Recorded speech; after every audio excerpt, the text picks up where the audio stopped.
Babu Station. Hapa mtaenda kwenye they have you as a generation should fight for economic income. The generations that have been before us have fought their call for duty they have achieved. It cannot be that one point they fall to our generation by taking us back to where we want to come from. If you serve in the government of Moi, you have no capacity to lead the liberation in this 21st century. You cannot start a movement and take us back to people who serve in Moi's government. You are a liar. We need new people with new character, with new argument, political and professional argument to drive this standard to where it needs to be. We are not going to sugarcoat. This is not going to be a cosmetic. It's not going to be a love affair. You are either with us or without us.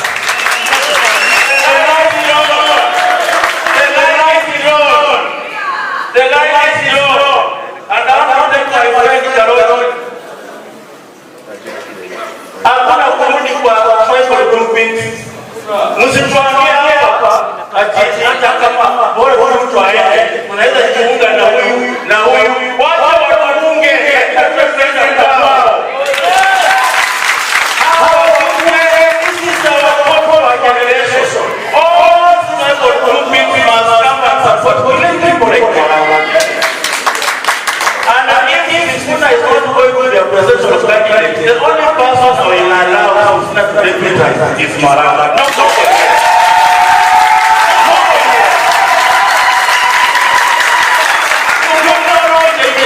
The thing we want to take out. You are not going to get one. No,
what was Maraga with a destroyed Maraga? You give a president, give him an environment. Otherwise, he will not move. He will not go anywhere. His skills will not go anywhere. That's why I say, as champion for Maraga president, I tell everyone I'm championing for new members of Parliament.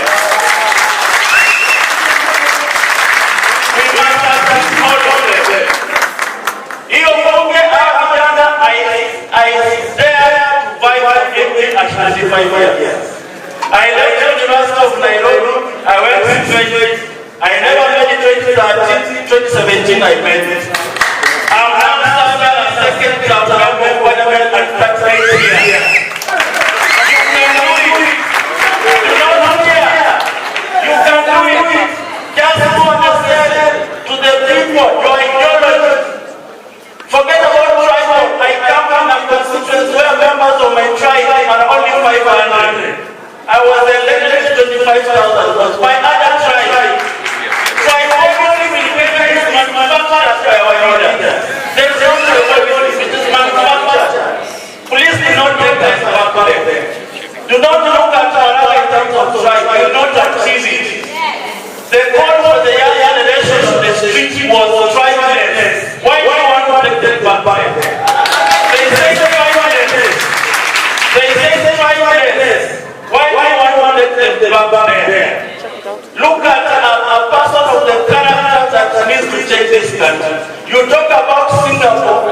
talk about the bureaucratic institutions that drove Singapore to where it is. In Singapore, which was just a failed economy at our independence, they looked at the education system, health system, bureaucratic institutions, value addition to agriculture, and manufacturing. That is not happening in Kenya. You cannot achieve Singapore. You cannot achieve Singapore. You have to change our institutions for you to achieve Singapore. In Kenya here, what is not expressly forbidden in the law, it is allowed. In Singapore, what is not expressly allowed in law, it is forbidden.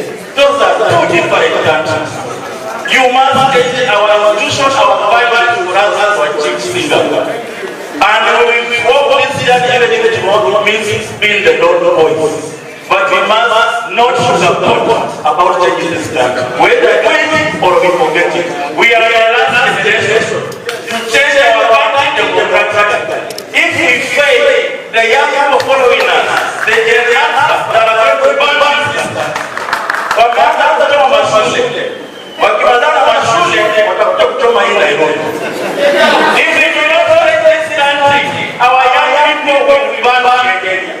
We have an opportunity to save our country. Thank you very much.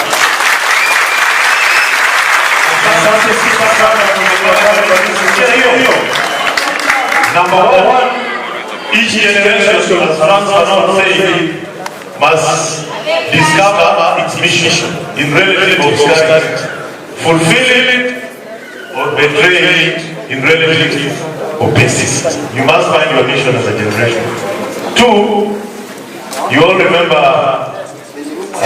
Emperor Aurelius. He said, when you have a mission, be ready to walk alone.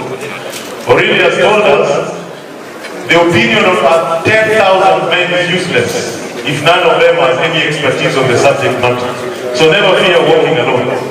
The final thing I want to say before I leave is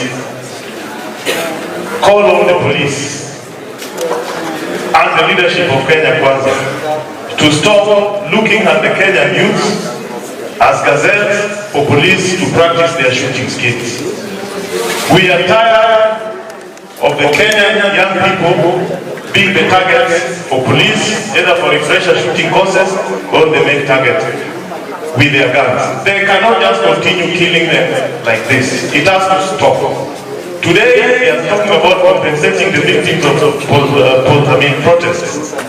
What have they done? They have borrowed the compensation used in ambulance cases, road accident cases, which averages about 1.5 to 2.5 million. When a car knocks you down as a young unemployed man, that is normally the compensation. It ranges in that area. Why they've chosen it, I do not understand. But this is the question. An accident is an accident. There is no intention to kill you. So and there will be something lawyers call contributory negligence. So maybe the negotiations are put that as the average. But when a police person intentionally aims a gun at your head and kills you, how can the compensation be the same as that of a victim of a road accident? And they are telling us that the budget for compensation is housed at the office of the president. The same people who are responsible for killing our young, instead of putting it where the Constitution requires, the Human Rights Commission.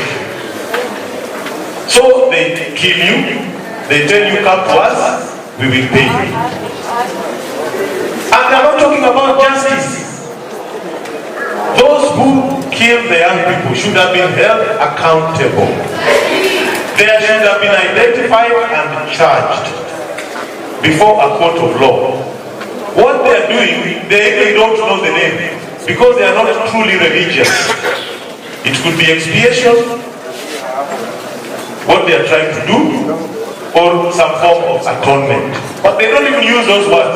Because to use those words, you must first accept you are guilty. Then you seek reconciliation. You must say, I did this. So as part of my expiation or atonement, and compensating this.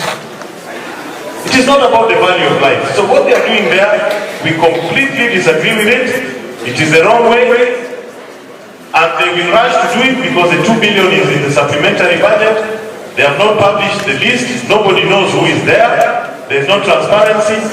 But the only hope I will give you, young people, if we are united and we work together, share our common purpose and deliver it, we will give you justice and accountability.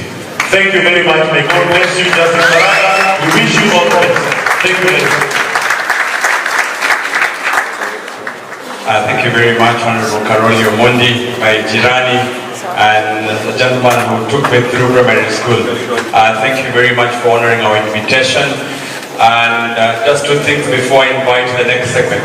I invited you here because I'm a former member of parliament. That is why I wanted you to invite you as a former member of parliament.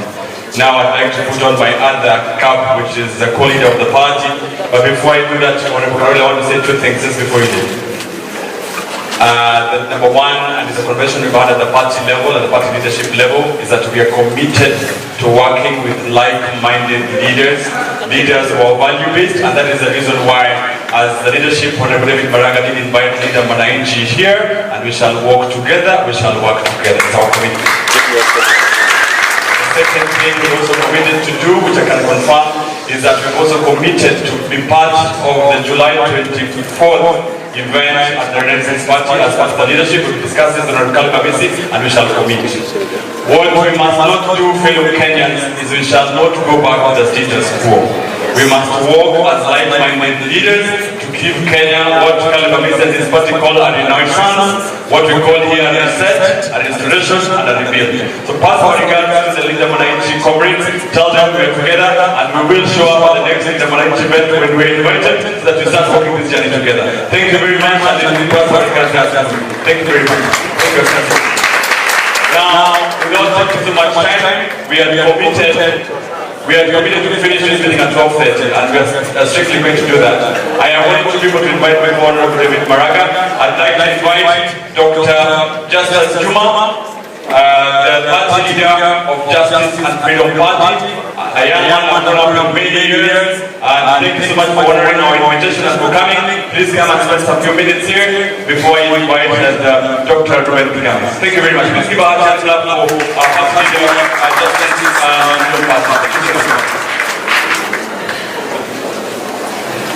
Thank you so much, Honorable Network Party Leader. Wananchi wote, Bwana asifiwe. Naanza hiyo ndio yule jamaa asijue kwamba yeye anadanganya watu na Bwana asifiwe peke yake.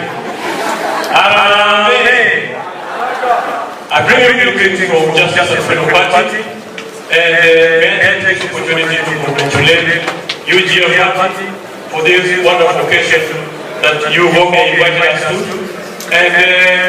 And also, I would like to congratulate you for bringing to Kenya such a wonderful presidential candidate, Honorable David Maraga. David Maraga stands out for integrity, accountability, and the rule of law that we actually need today. And we at the Justice and Freedom Party, we seek cooperation with such like-minded agencies so that we may serve Kenya with leadership that does not sacrifice themselves, with leadership that does not freeze them, but fills them. How can they deliver justice when their hand is soiled with blood? Gentlemen, I have three rules here that remind me of the humanity of us coming out to exercise our duty as patriotic Kenyans, to rise against corruption, to rise against impunity, to rise against theft, to rise against tribalism, and all the ills that actually has been reversing our prosperity. In the street, the killings, downtown bodies, inquiries, and I keep telling them that treachery begins treachery. If you kill mercilessly, you will also receive mercilessness. The things that are happening in our schools today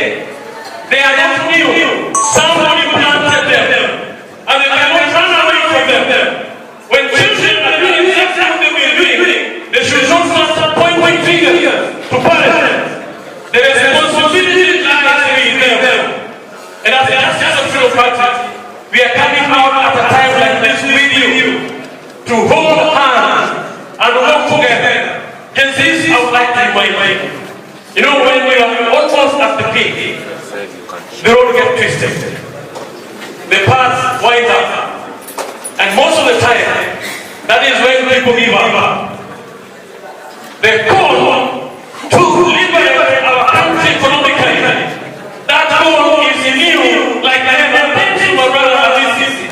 When you hear it go, then we get assured that this time we are not coming out for movement and strive to understand movement, but to one agenda, which is to save our country and restore dignity of Kenya and bring Kenya to the table of nations where we can participate as equal, but I know our stake. Kenyans be a second now, give an opportunity. And that is the energy and that's the call. We are reaching out and we will continue to work together. Honorable Minister, we will launch together the movement. Wangapi watakuwa hapo? Tutatokea. Mpaka kujifili. Mpaka kwa kujifili. Hakuna mtu mtakona. Mbarikiwe sana na mbariki Kenya. Thank you very much, Comrade Juma. Colleagues, I have just the last two speakers, and I have been told that the DJ wants to warm our legs. DJ, give us a number.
First, to apologize to anyone else who wanted to speak and is not able to speak. I know there are many aspirants who came here to speak, we are not able to make them speak. We apologize. Now, just relax. Maybe you give the microphone. Unajua kwa chama cha Democratic Party tuko na nidhamu. Please. Tuko na nidhamu. Tunasikizana tu. I will also give you the microphone and you will also discover it's very difficult to speak. I will give you the microphone. So relax. Let me speak mine. I will also give you a time to speak yours. On the point now, please allow me to invite a long-term comrade, a friend I've known for a long time, presidential candidate several times, a man who gives me all the inspiration, and the one and the representative of Dr. Ruben Kikame of the Kenyan movement. Please give him a round of applause to the podium. Dr. Ruben Kikame. Use your microphone. Asante.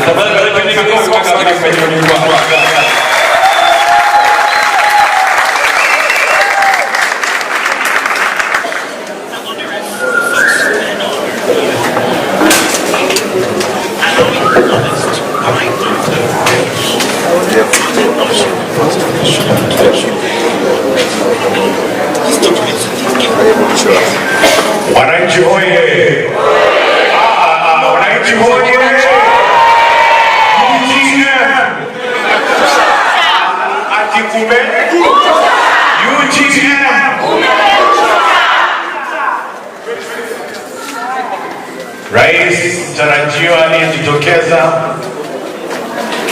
former Chief Justice wetu Emeritus Maraga, na uongozi wa UGM na wananchi waliofika hapa, hamjambo tena. Ninaitwa Ruben Kigame na ni rafiki wa Chief Justice Emeritus Maraga. Ni rafiki yangu wa karibu na pia ni mentor kwa mambo ya kulinda sheria. Nimekuja hapa kufanya mambo mawili alafu nikae chini. Jambo la kwanza, nimekuja kutangaza kwamba mimi na Chief Justice Emeritus tunataka kutembea pamoja.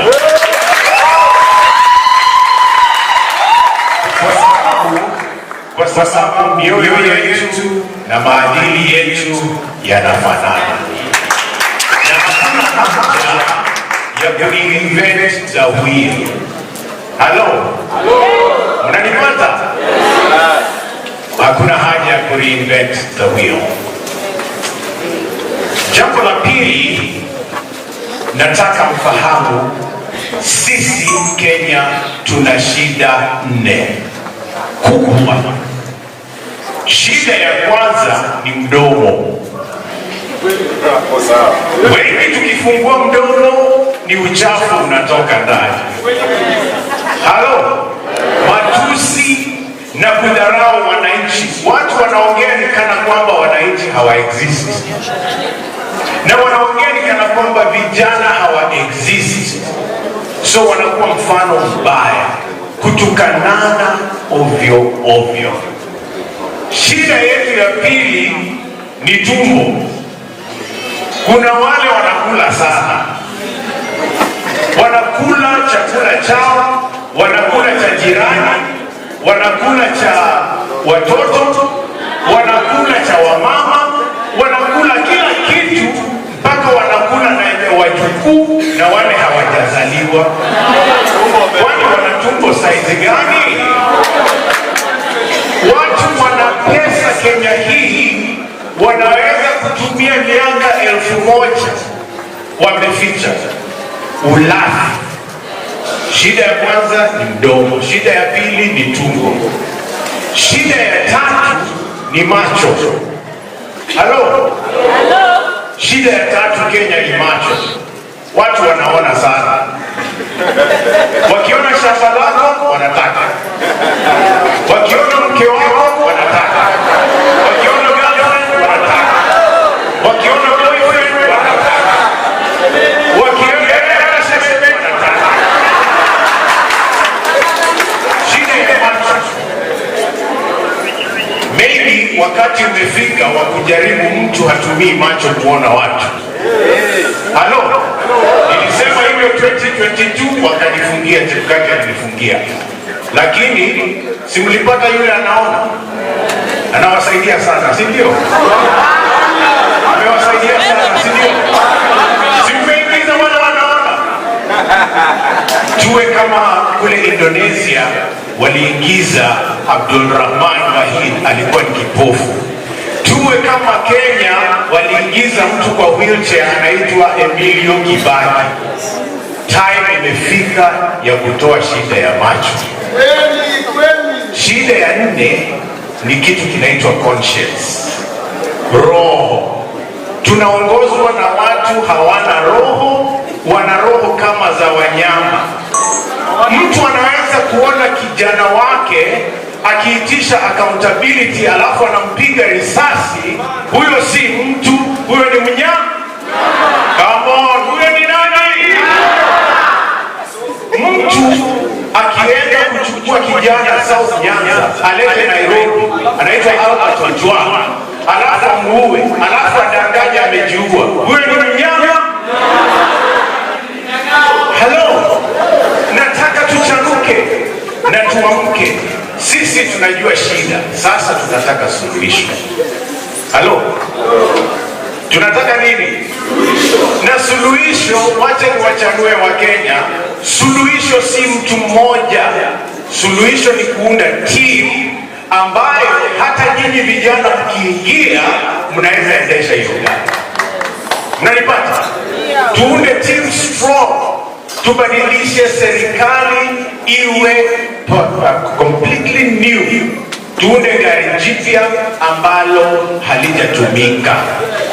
So hatutaki wale wamekuwa pale, hatutaki wale wametudanganya.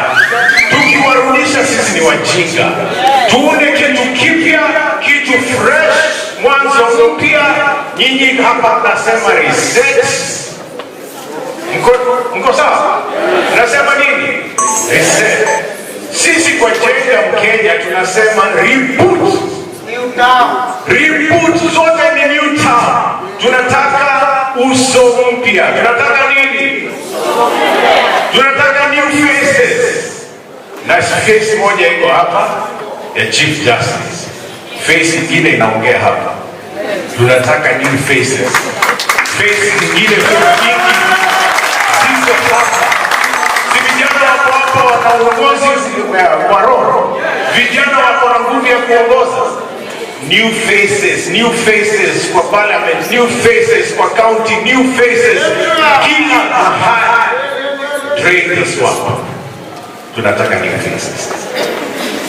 Kwa hivyo mwisho ni waache na tumaini, kwa sababu without hope you're going nowhere. Here is the hope. Ndugu Chief Emeritus akileta experience ya sheria, na ninajua wengi hamfahamu kwamba mimi ni mwalimu, nafundisha pale Daystar University. Okay? Nilete mambo ya kutetea walimu na elimu. Nilete experience ya artists. Nimekuwa nikiproduce music tangu 1987. 30 albums. Hawa vijana wanapiga muziki hapa, mimi nawaelewa sana. Tulete experience ya artists. Nilete experience ya social justice. Na nilete experience, sikiliza hii, nilete experience ya voters na wale wanaoishi na ulemavu. Wote tuwalete kwa meza moja. Tutakosa kuingia Ikulu. Tuchukue sheria, elimu, usanii, disability, inclusion yote, UGM, English, hivi vitu vyote, linda mwananchi, walete wale fresh faces. Tutakosa kuingia? Hatutakosa. Naomba tuungane leo na tuanze mwanzo mpya.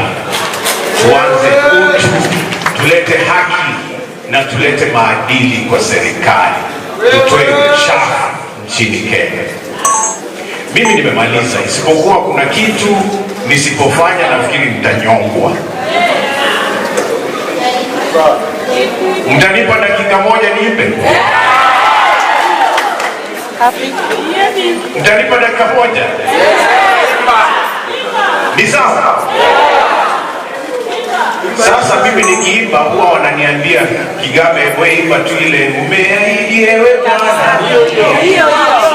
Wananiambia imba, tunaomba uwepo wako uende nasi.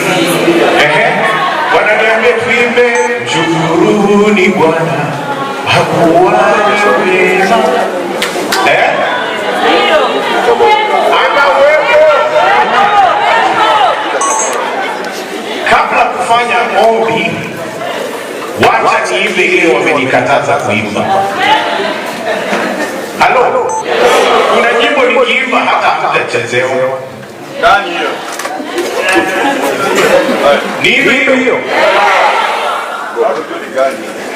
Ndio tunataka. Haya, wacha niende kwa nyimbo. Ala.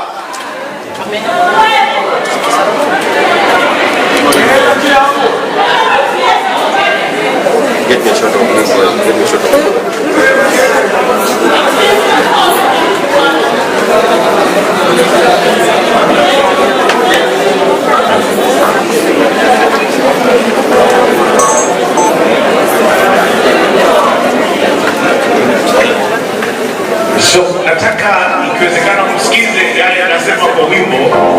ndio isiwe ati aliimba kitu kizuri. Sikilizeni maneno.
make a few announcements.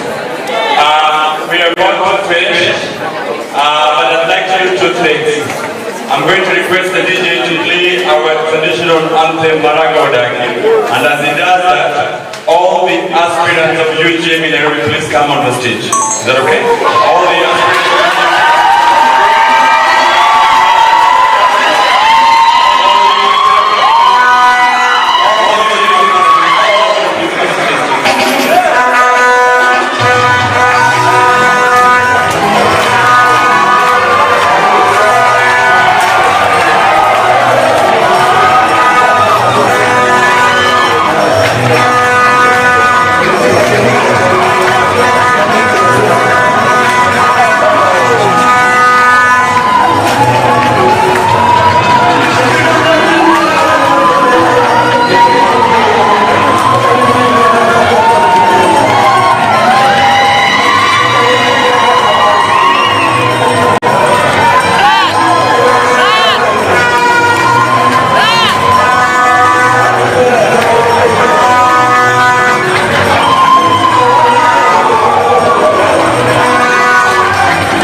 wenzangu hawakuweza kufika, lakini niko na wagombeaji.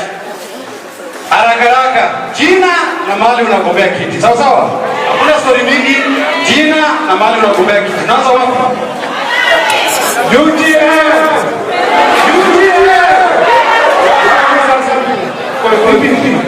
UDM. Kwa jina Baba Mnadi ama Jackson Kinga nagombea kiti cha mbunge wa East Constituency. Asante.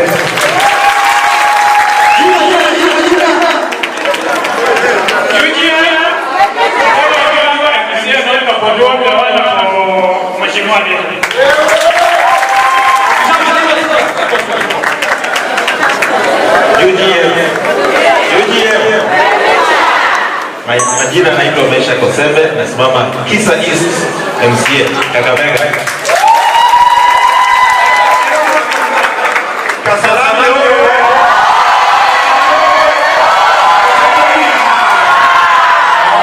Majina yake kwa mao wachike jana mchana tunashukuru sana hapa. UDM.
the last segment. I'd like to request for insight. Is that okay? To keep it kidogo. A couple of years ago, as the reformist movement of this country, we were looking for persons who could deliver the Kenyan dream. And we sought many people in this country who could deliver that particular dream. There were many names on the table. But as the United Government Party, we settled on a gentleman we met whose character, whose virtues, whose values were those aspirations that we lived as a United Government Party. Our party believes in the principles of constitutionalism and rule of law.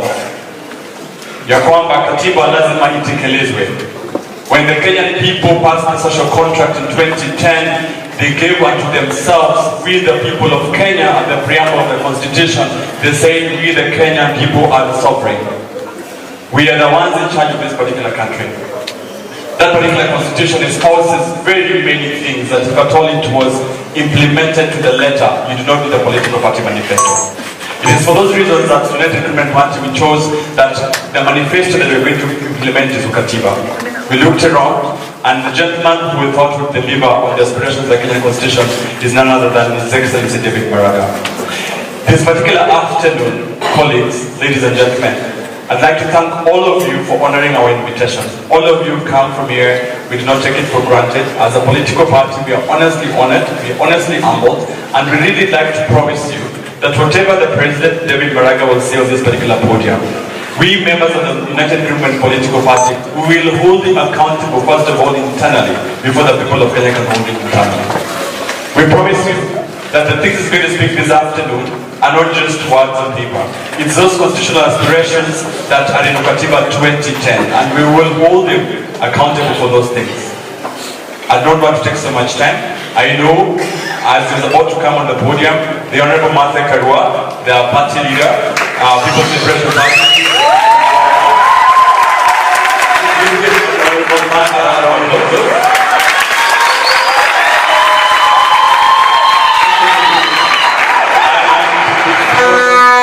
Because my role was very simple. I was going to invite His Excellency David Maraga to come on the stage, and as he does that, he will then invite the Honorable Martha Karua to speak. Is that okay?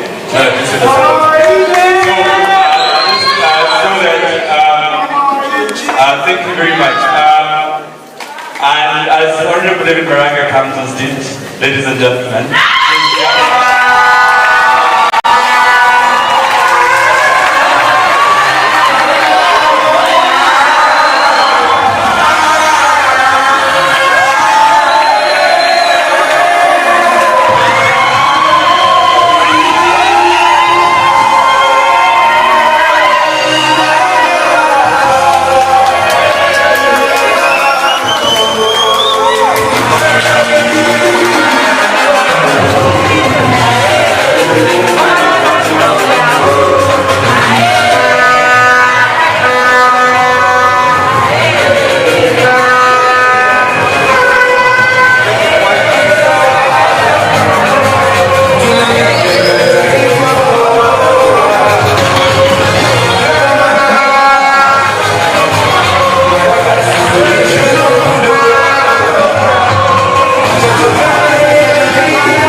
Before I make my remarks, kabla sijazungumza,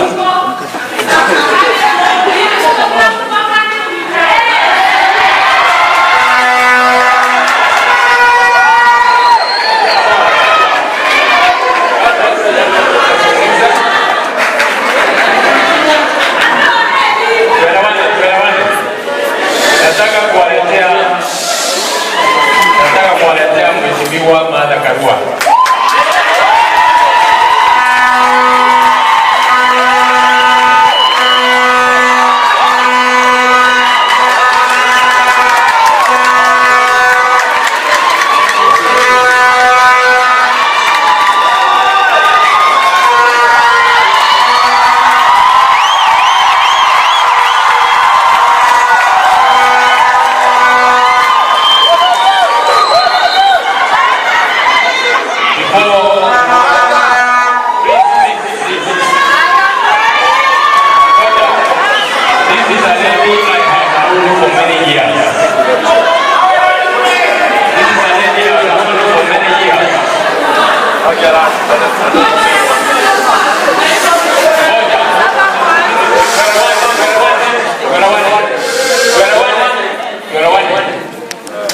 Huyu mama nimejua kwa miaka mingi sana.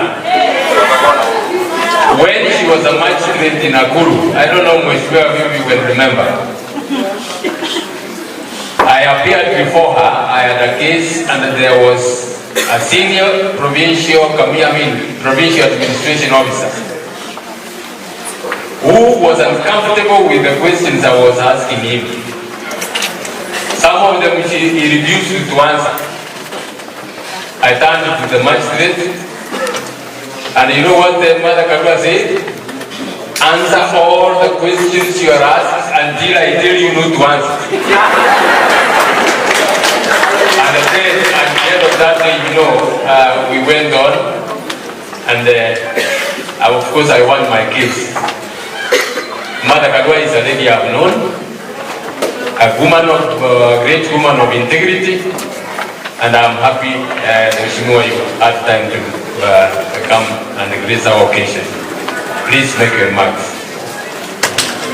Excellency David Maraga, presidential candidate of UGM, dignitaries assembled here including members of parliament, na wananchi wenye nchi, because you are the most honorable. Amjambo. Vile radhi nimekuja nimechelewa, lakini afadhali kuchelewa kuliko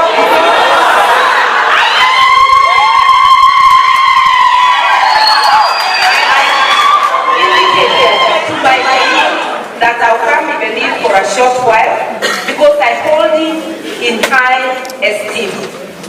His values, my values, the values of my brother Ruben Kigame here, and a few other leaders align. So when he calls me, it is my duty to come and support what he is doing.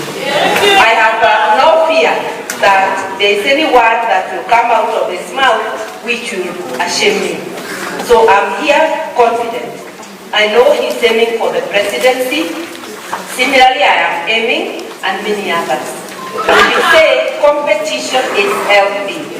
As in this country, nobody is going to make it without collaborating with others.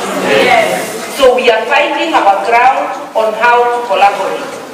The ultimate decision is yours, but the importance of today, a national conversation on issues that matter. Youth, unemployment, cost of living, governance, the key questions that matter. The runaway corruption, the daily killings from the arms that we buy to protect us. You have been holding important conversations. I'll be told of the things that were said. I will not delay my colleague here.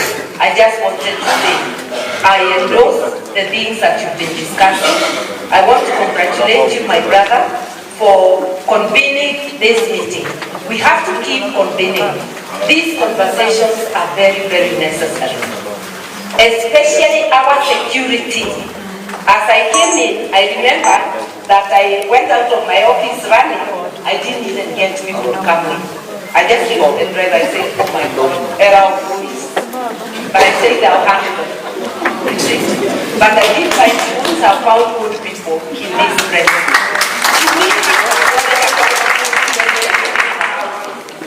Has this become Haiti or worse? We need conversations. We are not helpless. It's something we will do to rescue ourselves, but we will have to be together. Asanteni sana. We will continue collaborating. Kwa PLP tunasema tuungane tujikomboe, lakini hata kumekucha. It's a very good slogan. Kumekucha tujivijane, because nobody else will mind us if we don't.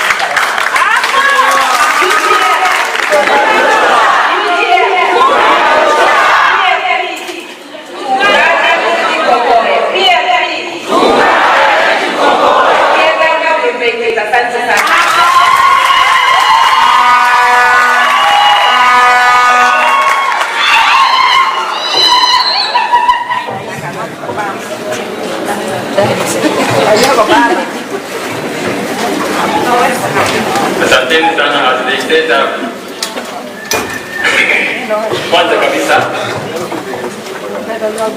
nataka kwanza na washukuru nyinyi wote. Nataka kuanzia nyinyi wananchi na supporters wetu ambao mmekuwa hapa tangu asubuhi. Nafurahi sana kuwaona mmekuja hapa, nimewasikiza. Nyinyi ndio mniseta stage kusema yale mambo ambao mnataka sisi wote tuungane na tuzungumzie. You gave us an overview of the state of our nation. Thank you, my brother from the civil society. Pole sana kwa kusumbushwa vile tuliona. Na nataka kuwashukuru sana na vile mmesema mambo ambao mmesema ni yale mambo ambao yako kwa roho yangu. Na nataka kuwashukuru sana. Asanteni sana band for the wonderful music. We want to thank you very much. Young people, leaders from universities, I want to tell you that we appreciate your presence here. You are the owners of this country. Young people, you are the owners of this country. You have a long life ahead of you. we want to make sure that we leave a country that serves you, that you will work in as you serve this nation. I want to thank you most sincerely. Then let me come to the honorable members who have given us wonderful honor to come here and speak. Honorable Karoli Omondi, who spoke here, you know, he's rushing to Parliament. They are organizing. Honorable Professor Gulibakos Oundo, he spoke here, and you know he has gone to Parliament. Honorable Caleb Amisi. Thank you very much. Caleb Amisi was one of the people, actually the first one, to endorse me even before anybody else thought about it. Even before I thought about thinking of a political position. Thank you very much, Mheshimiwa Amisi. My brother and friend, Dr. Kigami. We have had conversations for many days. Thank you very much. I am really honored that you had time to come and we speak. You remember all these MPs who came, including Honorable Amisi, Honorable Maraga, and Kigami. We are all talking the same language. We are talking the same language that we need change. And I like the way Honorable Amisi put it. We don't want cosmetic change. We require really change, fundamental change. And I want to thank you most sincerely. Honorable Senator Omsata is not able to be with us here. He gave his apologies. He has a matter in court, but I'm told his representatives are here. I want to thank him for that. So, ladies and gentlemen, here we are. Here we are. And as I said, I want to thank you very sincerely. Fellow Kenyans, as many of you are aware, I'm not a career politician. And even if I was a career politician, I would not start my career at the age of 75. Some of you may know that I'm already 75. I spent 18 years in the judiciary as a judge of the High Court, judge of the Court of Appeal, and eventually the Kenyans honored me to be the Chief Justice of this republic. I served, and I want to thank the Kenyan people who stood with me in very difficult times, and I want to thank you most sincerely. I headed the judicial arm of government, and I think I served. The others are the details that you may know. I have come to this space, political space, as I've said, because of an urgent need, an urgent national need. After adequate reflections and extensive consultations, I acceded to the request of the JCs and many other Kenyans to run for President of the Republic of Kenya in 2027 general election, to help this country, to help the others, the like-minded people, to order this country to order, to call this country to order. At independence, our founding fathers cherished a dream of a Kenya free from three major challenges: poverty, ignorance, and disease that had held its people for generations.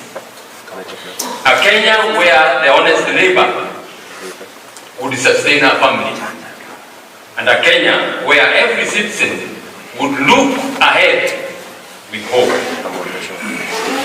However, driven by greed, our leaders over the years betrayed that vision. and turned our country into a feeding trough for themselves, their families, and their associates.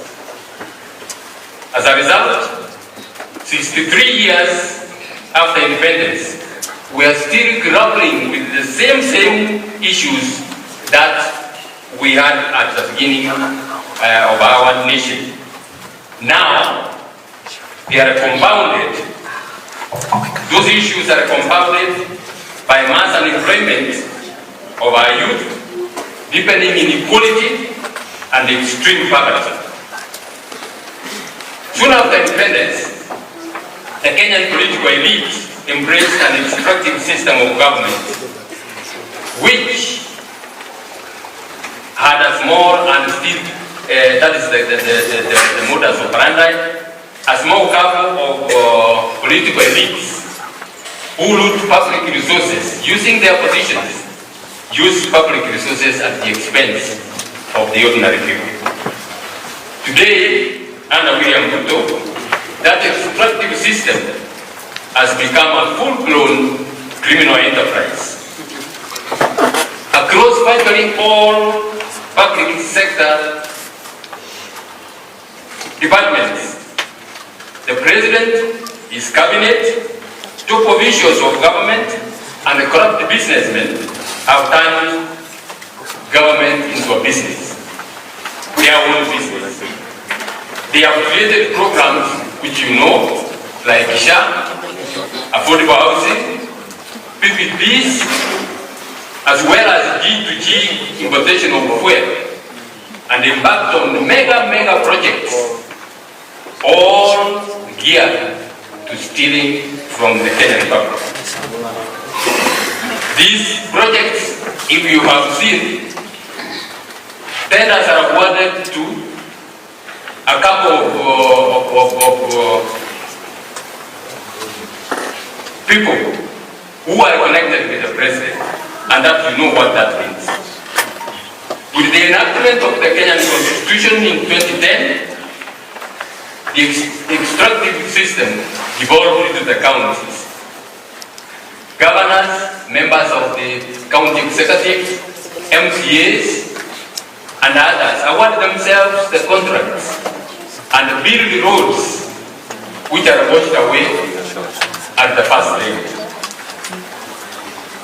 Rather than performing their oversight roles, many senators and members of parliament are exhorting governors and the county officials whose hands are caught in the teeth.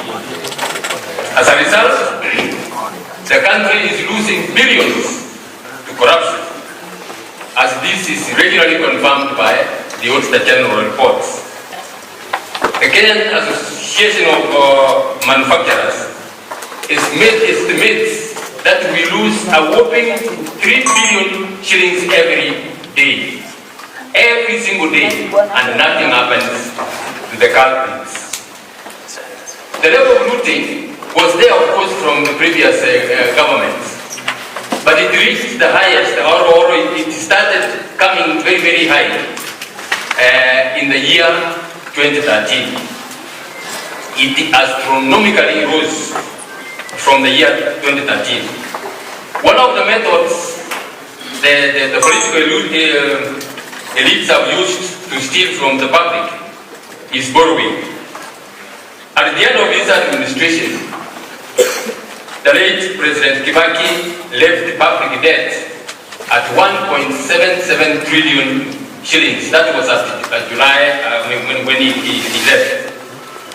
However, through reckless borrowing, public debt, most of which is odious debt, is now almost 13 trillion shillings. With the result that the domestic borrowing has mopped liquidity out of the local market and ruined business enterprises in the country. You know what that means. Banks, instead of lending to the ordinary people, they find it more profitable, and they are not going to chase somebody, a kiosk owner, to recover the money they have lent to him. Instead, they are giving all the money to the government. And that has literally ruined private enterprise. With all that, now,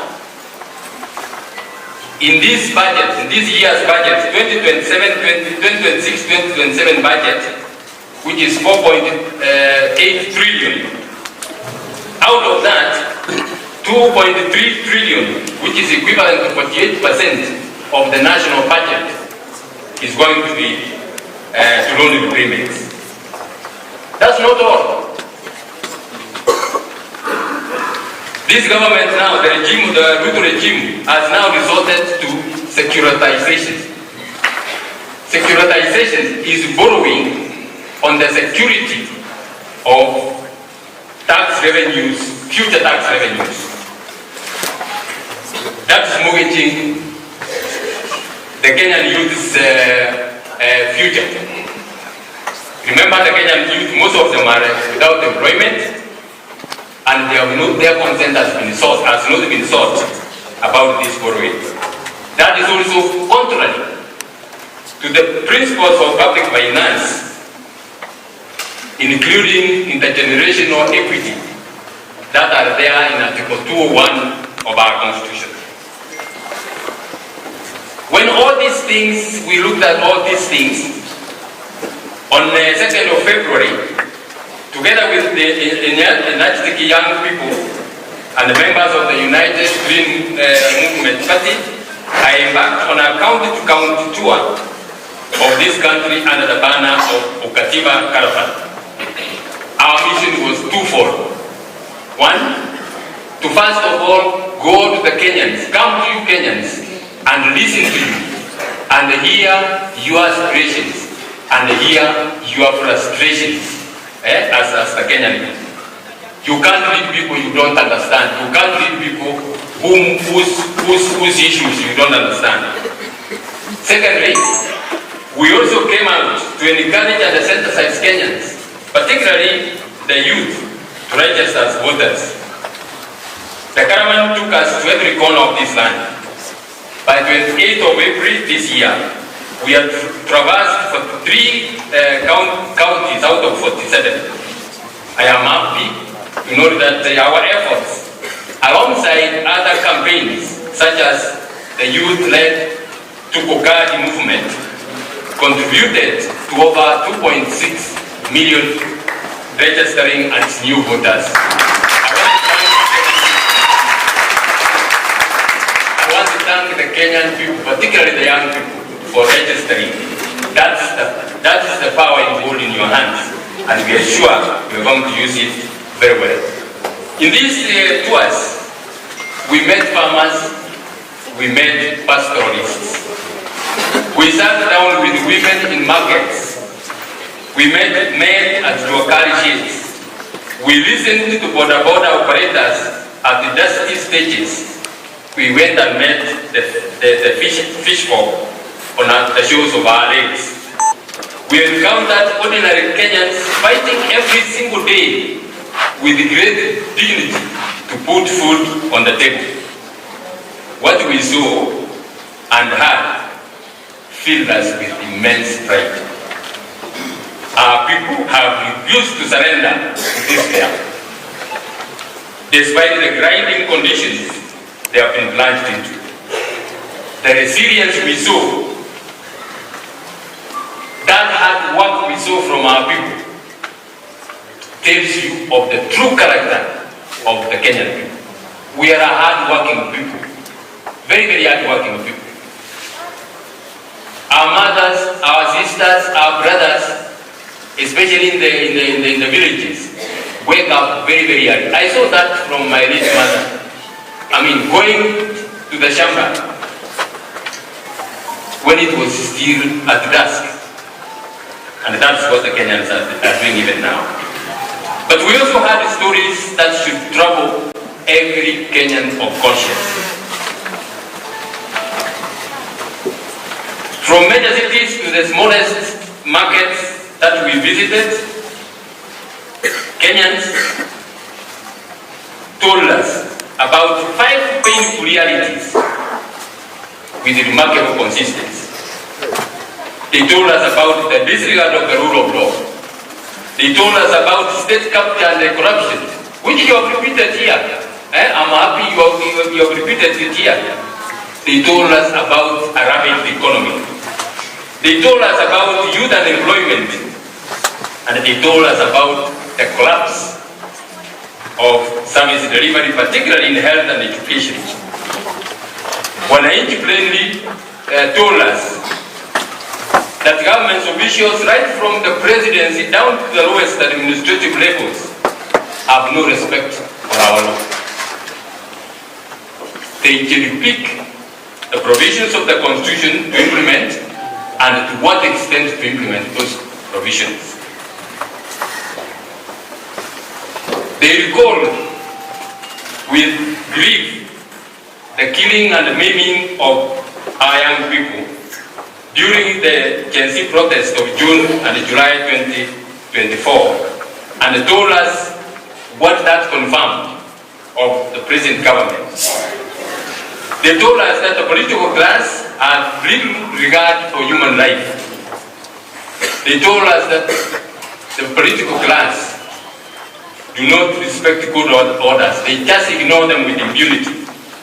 They told us that government documents, these days they don't know which one to trust. Even title deeds, some of them are not what is the papers they are printed on. They told us that public services, especially health and education, as I've said, have broken down completely. Throughout the country, the counties we visited, Wananchi were quite clear in their minds. In fact, from everywhere, there is not one station we went to where Wananchi did not raise issues. They said, corruption has reduced them to beggars in their own country. The extractive system has stripped millions of Kenyans of their dignity and their humanity, to the extent that one Mzee Mbui Orandi, a man nearly 100 years old, was trampled upon and killed when he was scrambling for 200 shillings that was being given by a local MP in Kisii, just shortly before President Ruto went to that area. You know, that's how this government works. You go to the area, pour money, and people come. Before he goes, he has his agent who give money. And we have seen that those who come from Nyamira and Kisii, you have seen people lining up and being given money. This Mzee was trampled upon and died. 200 shillings was the value of that elderly man. That tells you the depth to which we are falling. At one of the stops we visited, a visibly angry young man stood up, and when he was given a microphone and asked what he would like the Maraga government to do for Kenyans, he uttered 2 words. 2 words. Funga Ruto. And they sat down. Wananchi told us that businesses have closed because there is no money in circulation. The escalation of fuel prices has confused quite a number of our people. They cannot understand how fuel can be cheaper in Uganda and yet it is being transported through Kenya. In Busia, the border operators told us that they are not buying fuel in Kenya anymore. They just go with the jerrycans through Banya routes and buy fuel from Uganda where it is cheaper. In Marisabit, we met quite a number of border operators. 2 of them told us they had taken petrol in the morning for their operations, as they normally do. At that time, it was about 3 p.m. They told us they had not earned anything, and they didn't know how they were going to pay for the fuel they had taken in the morning. In Jiraini, the center in Maraga, a young man came and told us openly, in the presence of uniformed policemen. There were uniformed policemen performing their duties. In their presence, and in fact, that young man was even looking at them. He said, I am tired of the life of stealing. I want an opportunity to earn an honest living. And he said, I have earned here, I can work. All I need is an opportunity to earn an honest living. In literally all the towns we went and shopping centers, many youths were disappointed. Some even angry with us that we had no handouts with. That's where Kenya has been driven to. As we all know, Kenya's youth constitute approximately 75% of the Kenyan population. Every year, 1.2 of them graduate from universities and higher institutions of learning, and they enter a labor market that cannot absorb them.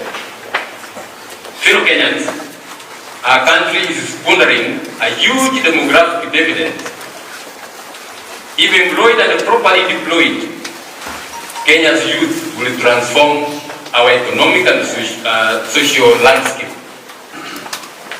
But you know what we are doing with them? You know what we are doing with our youth? We have normalized violence, political violence, and you have seen what has happened. Our youths are being turned into political goons. Need I bother you about where that will take us? That is a dangerous thing to the security of this nation.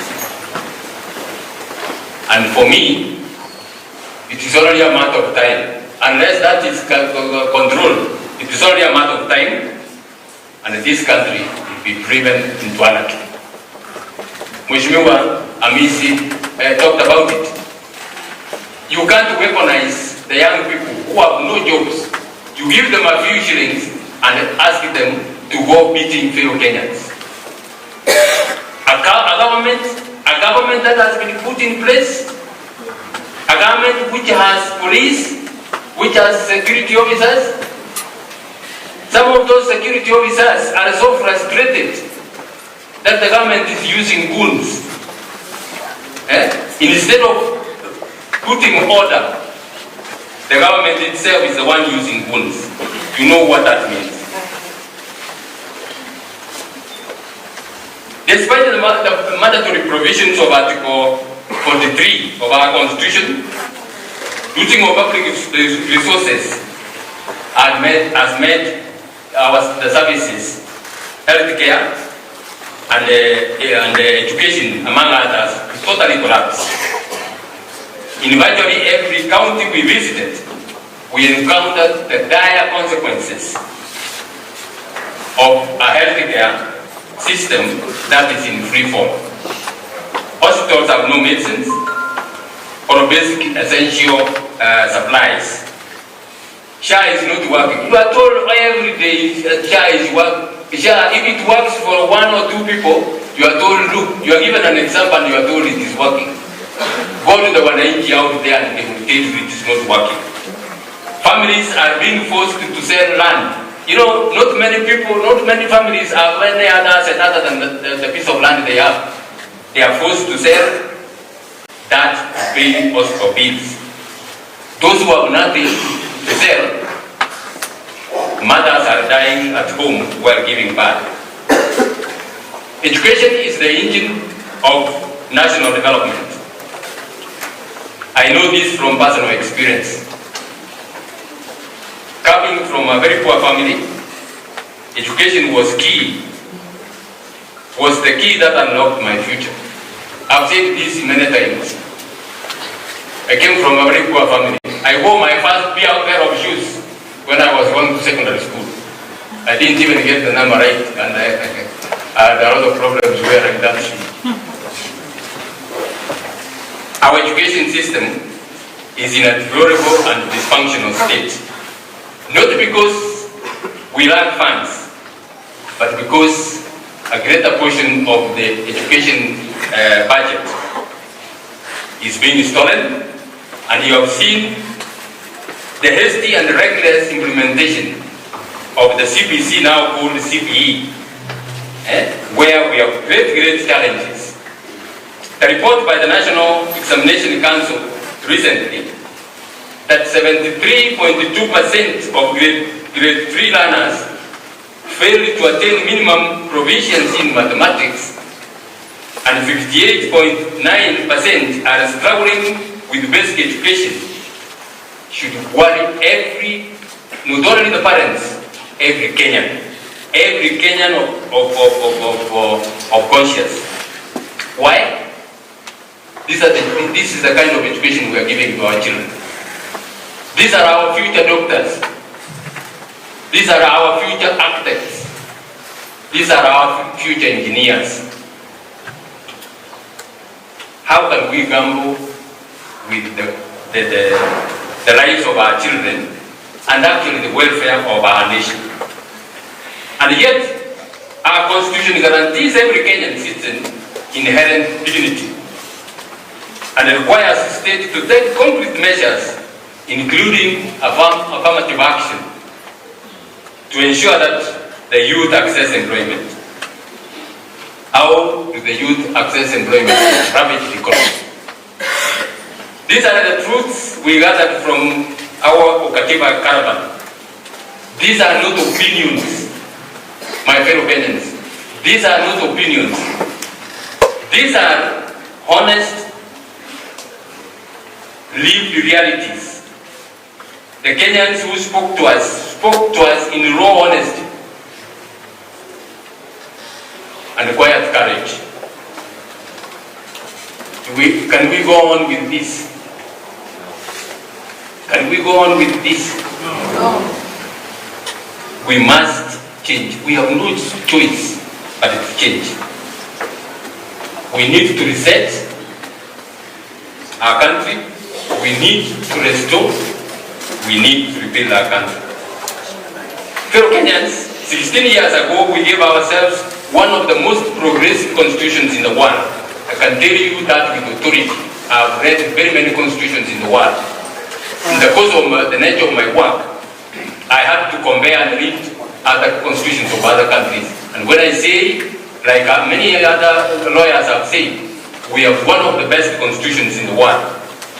What we have are the challenges. This was a pact meant to decisively break the neo-colonial extractive system and build a Republic of Kenya anchored on social justice, prosperity, and human dignity. But that has not come to be. We must reset our country to order by reconstituting our governance system in strict adherence to the Constitution and the rule of law.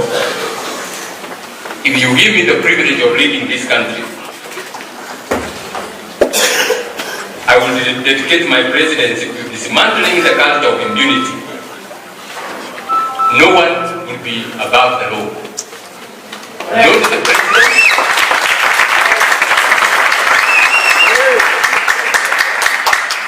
Thank you very much. Not the president, not the pauper. I have said this many times. If I'm head of this country and there is a court order against me or against my government, I will appeal. I will appeal, go to the Court of Appeal, go to the Supreme Court. If I reach the end, I will raise my hands. I will raise my hands and tell everybody who serves under me to obey that court order. Because that's the land against the law of the land.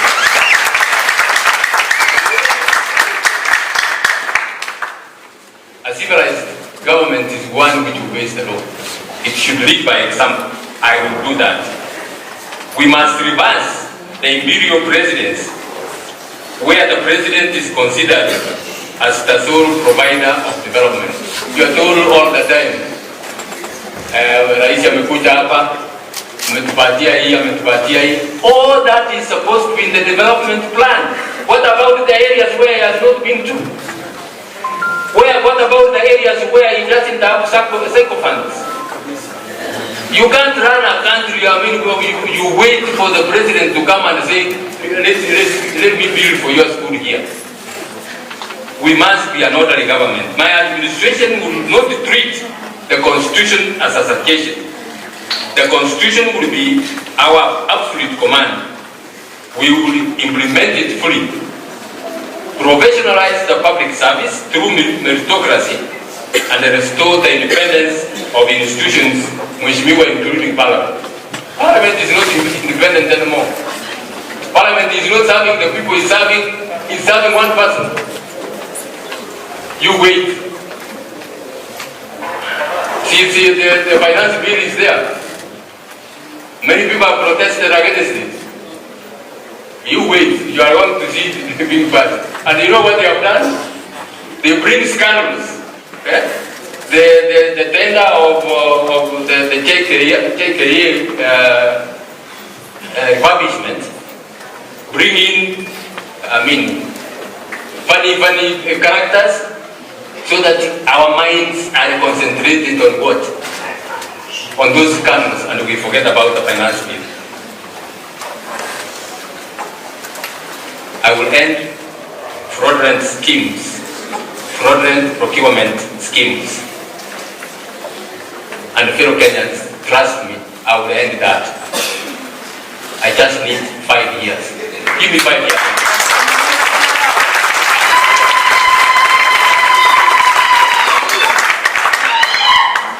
It has taken less than 5 years to literally demolish this country. I need 5 years. Call this country to order. Get Kenyans of goodwill. Give them positions they have to earn, and they will not be managed from State House. They will work. I will give them the freedom to work, but I will demand results. I will demand accountability. And I have very many Kenyans. We have very many Kenyans, professionals, who are ready to work for their country. We are going, even you, will give you an opposition when you being put by one, so that we will have a country. Our leadership has become rogue and uncaring. Under my leadership, we shall restore humanity and dignity to the Kenyan people. Extrajudicial killings will be a matter of the past. Unlawful detentions we will not entertain. There will be no sacred cows. All suspects, criminal suspects, will be arrested and prosecuted in accordance with our constitution. Ladies and gentlemen, Kenya is not an island. We must maintain friends and be in the community of nations. But we must guard our sovereignty and our hard-won independence from erosion by vestiges of colonialism. We shall engage the world in the spirit of Pan-Africanism, respecting international treaties and norms that foster regional integration and international cooperation, human rights, and good governance. Our battered image as a repressive state and a client of foreign interests must change. You saw even what was on KTN. Foreigners, and worse still, criminals have been given our passports.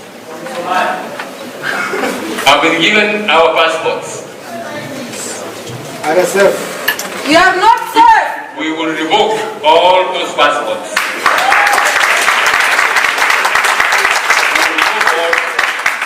those passports. Our sisters and brothers in the diaspora who make immense contributions to this country's economy and social fabric will be accorded full rights as equal citizens of our motherland. Fixing our economy begins with getting our governance right. From agriculture to tourism, from mining to manufacturing, we must leverage on modern technology and professional expertise to address what ails our economic foundations. Agriculture, which is our mainstay, the mainstay of our economy, will be given priority in my presidency. Extension services must reach farmers. Those who are from the farming community know. There used to be a time when extension services, extension officers used to go to the people. These days they don't even have fuel to go to the people. The people don't even know what kind of variety of maize or which one they should grow in which area. Extension services will reach the farmers. Farm inputs will be affordable, and where appropriate, subsidies will be given. We will not give sand in the name of fertilizer. The governance failures afflicting tea and the coffee sectors must be corrected. The devastation caused to our rice farmers in Mwea. And we were there, my colleagues, those who were with me, we were there and we heard what our brothers and sisters in Mwea told us. They grow one of the best varieties of rice in the world. But the rice is in stores, they can't sell it because some cartels have been allowed to import rice and flood the market. Western Kenya sugar farming will be given priority and we will deal with the issues that are there. Fellow Kenyans, it is public knowledge that a number of companies have closed operations in Kenya and relocated some to our neighboring countries. The business executives who spoke to us during the Okateva government were unequivocal. This government has made Kenya impossible for competitive business. Factory owners told us that there will be no meaningful manufacturing that can be done in Kenya without drastically reducing the cost of fuel. That will be a priority in my government. One fuel operator showed us 10 licenses that one needs to have before you can operate a small business. 10 to operate a Mina petrol station. Others told us that they regularly pay protection money to police and the provincial administration officials. Is that a business environment? Is that a business environment where investors can come to? For me, that's a hostage situation. We have to change that if this country has to move forward. No country can advance without innovation and manufacturing. My government will leverage on artificial intelligence to expand opportunities for our youth who are already digital natives. I will stop or drastically reduce borrowing, especially domestic borrowing, as I told you, which has mopped up liquidity from the local market, and look very, very keenly and seriously into business licensing, taxation, and energy supply to spur manufacturing, including development of cottage industries to incentivize small and medium enterprises. We will protect our minerals and other resources and secure the future of our children. We cannot have a country where 125 billionaires own what 43 million Kenyans put together own. You can't have a country like that, where 15 million youths are unemployed and cannot even afford airtime, while public officials with no known sources of income flaunt obscene wealth before the very people they have robbed it from. We must end that. Throughout our Katibu Caravan, Kenyans demanded leadership with integrity. This is a lifelong value I embrace. Because the president is a trustee of public resources. I don't know if you know. The president is a trustee. He is a steward of public resources. I believe I am well placed to end the cartels and the corruption networks in government and recover stolen resources. I have never been associated with any corruption scandal. I am ready.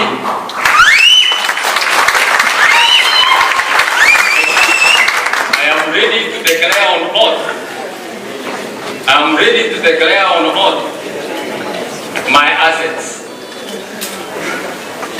and give a full account of how I acquired each piece. That I can tell you.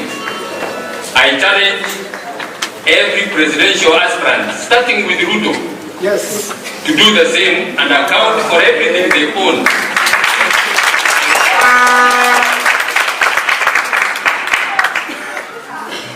President Ruto has told us he was a chicken seller. Loot all. Let him come and show us how he sold that chicken and what he has got.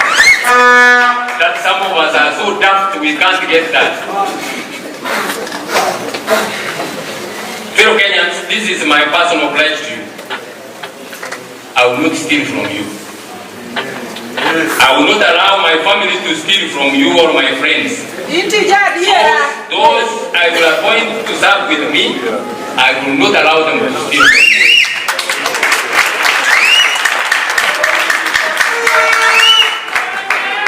For me, thank you very much. For me, zero tolerance to corruption is not a slogan. It will be the governing standard of my administration. I will empower the investigative and prosecutorial agencies, including EACC, the DCI, and the ODPP to carry out their mandate without political or executive interference. Yes, Lord. Thank you. I will ensure that the judiciary is well resourced to be able to do its work properly.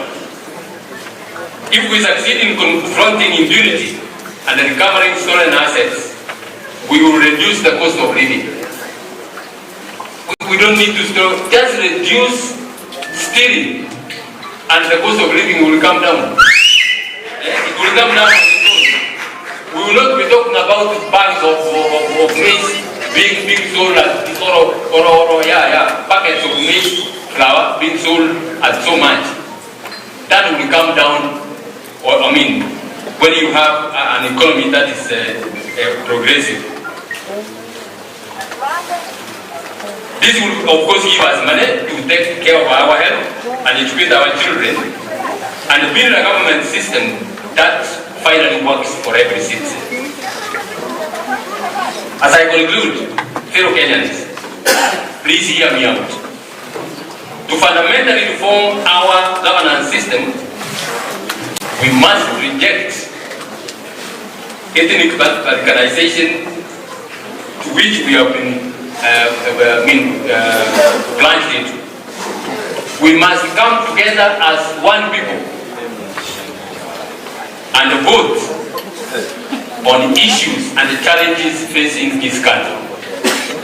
We should forget about, and I applaud you, Mheshimiwa Misi. We should reject the notion of voting in accordance with our ethnic community.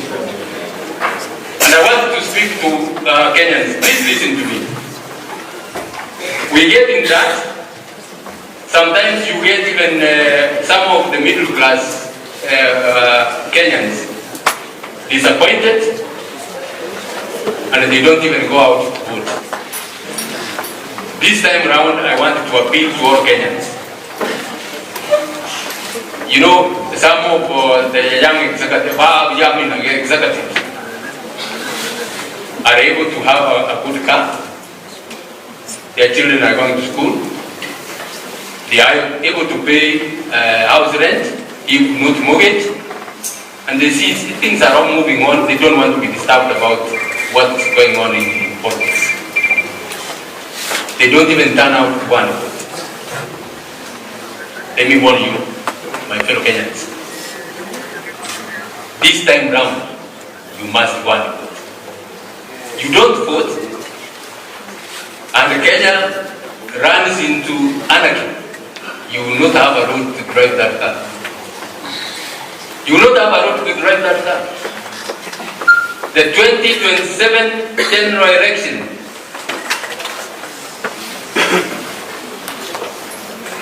is a defining moment in the history of our country.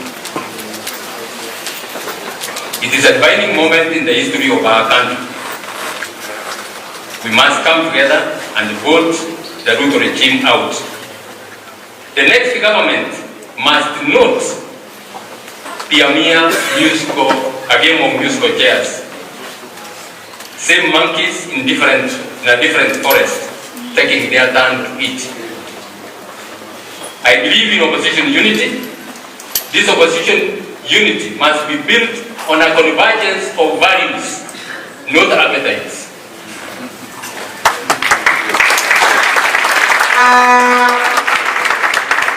We need to unite under the rule of law and permanently ensure that no future leader can weaponize state power to root public resources, kill our children, and silence dissent. These days, wakiona wewe umeenda bahari fulani, umeona mheshimiwa Gachagua anaenda kanisani, sababu hawataki kusikia yale ambayo anazungumza, wanatupatia gasi kwa kanisa. Hata bila kujali ya kwamba iko wamama hapo wazee ambao walienda huko bila kujua kutakuwa na tia gasi inatupwa, na iko watoto. How can anybody throw tear gas to a church congregation? That's the height of brutality. The 2027, as I said, is a defining moment in the history of our country. It will be a make or break election. It will be the Okombo's election. We must liberate ourselves from the chains that Ruto has shackled us with. Take it from me, fellow Kenyans. Take it from me. If Ruto Oro is re-elected, or anyone who espouses his value systems takes the reins of this country, it will be tragic. It will be tragic. We will begin descending to the abyss. The countries don't just fail overnight. You see, you ignore some things which are going on until you wake up and say, wait a minute, where are we?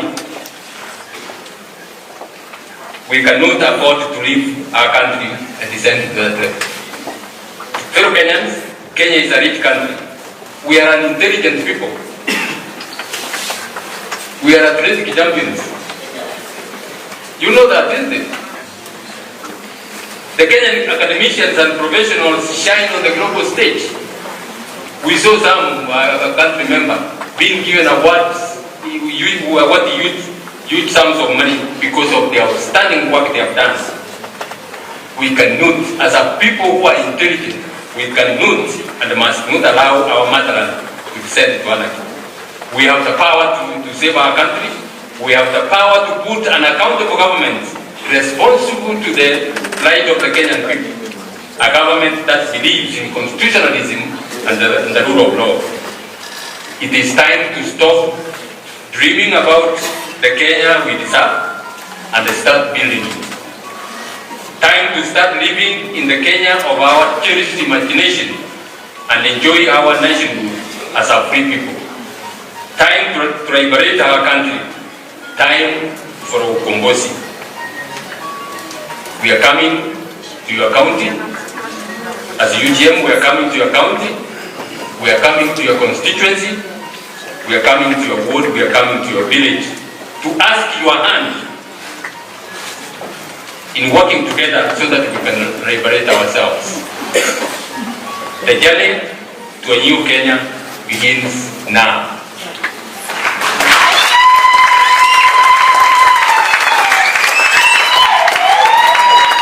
Will you join us? Will you join us? The dawn is here. It is time for our liberation. It is time for ukombozi. Kumekuja. God bless you. God bless you.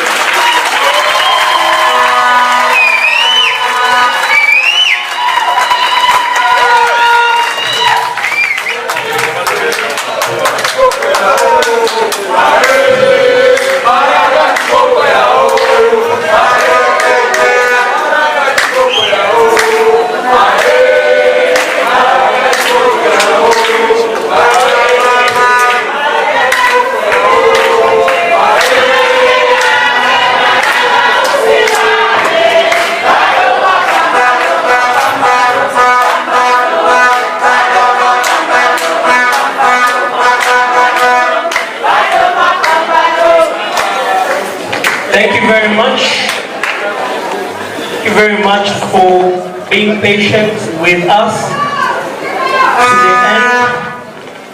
We want to thank all our guests who came. We want to thank all of you for coming. We want to thank the Honorable former Chief Justice David Maraga for hosting this important dialogue. We want to apologize for having run 17 minutes late. As we have promised, we wanted to conclude by 1 p.m. And we want to end by saying Kumekucha, ni muda wa ukombozi. And we want to thank all of you. We want to wish you well as you go out of here to go and spread this message of ukombozi. Allow me to have a word of prayer delivered by Reverend Carol Kiaria, and then we'll close with the national anthem. Welcome.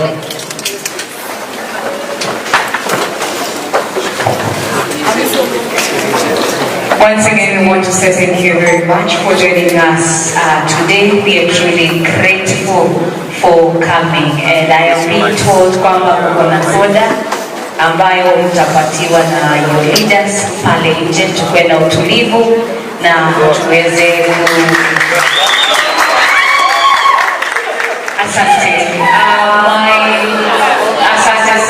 my parting shot would be that we should not give up on our country. Let us not give up on Kenya. Let us continue to be disciplined as well, and let us not be used for political violence. Tuweze kusimama ili tuombe, alafu tukimaliza kuomba we will have the national anthem. And once again, thank you very much for joining us today. Tuombe. We want to thank you, Heavenly Father, for gathering us into this place. Thank you for your protection. Thank you for your guidance. Thank you for each and every utterance that was made in this place. We do pray that even as we go to our different homes and to do different things, Heavenly Father, we pray for your protection. We continuously put our country into your hands and pray that, Heavenly Father, you may come and be there, and that, Heavenly Father, you may align things. We want to thank you for the UGM party. Thank you for President Maraga. And we do pray that, Heavenly Father, that you may continue to be with us. This we pray in the name of God, the Father, Son, and the Holy Spirit.